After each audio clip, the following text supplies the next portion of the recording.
everybody, welcome to Fudchannel. இன்னைக்கு நம்ம இட்லி பொடி எப்படி பண்றதுன்னு பார்க்க போறோம். வாங்க பார்க்கலாம். இட்லி பொடிக்கு இப்ப தேவையான பொருட்கள் என்னன்னு பார்த்துக்கலாம்.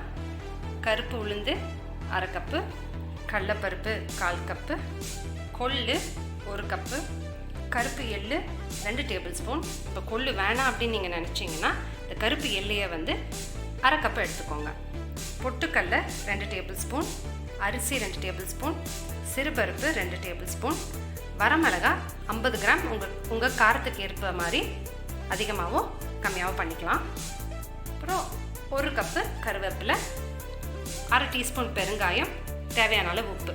இப்போ இது எல்லாத்தையும் தனித்தனியாக பொன்னிறமாக நம்ம எண்ணெய் இல்லாமல் வறுத்து எடுத்துக்கணும். வரமிளகாய் மட்டும் ஒரு 1/2 டீஸ்பூன் எண்ணெய் ஊற்றி வறுத்து எடுத்துக்கோங்க. இது இறக்குறதுக்கு முன்னாடி கடைசியில் இந்த பெருங்காயமும் உப்பும் போட்டு சூடு பண்ணிவிட்டு ஆஃப் பண்ணிடுங்க. அப்புறம் இது எல்லாத்தையும் சேர்த்து மிக்சியில் போட்டு அரைச்சி எடுத்துட்டா இட்லி பொடி ரெடி ஆகிடும். இப்போது இது எல்லாத்தையும் வறுத்து எடுத்துக்கிட்டோம். இதை நம்ம மிக்சிக்கு மாற்றிக்கலாம். மிக்சியில் போட்டுட்டு இதை நம்ம நல்லா அரைச்சி எடுத்துக்கலாம். பாருங்கள், இந்த மாதிரி அரைச்சி எடுத்துக்கோங்க. ரொம்ப மையாட்டம் வேண்டாம், நம்ம கொஞ்சம் லேசாக பருப்பருன்னு இருக்கிற மாதிரி அரைச்சி எல்லாத்தையும் நல்லா மிக்ஸ் பண்ணி எடுத்துக்கோங்க. இப்போ நம்ம இட்லி பொடி ரெடி ஆகிடுச்சு.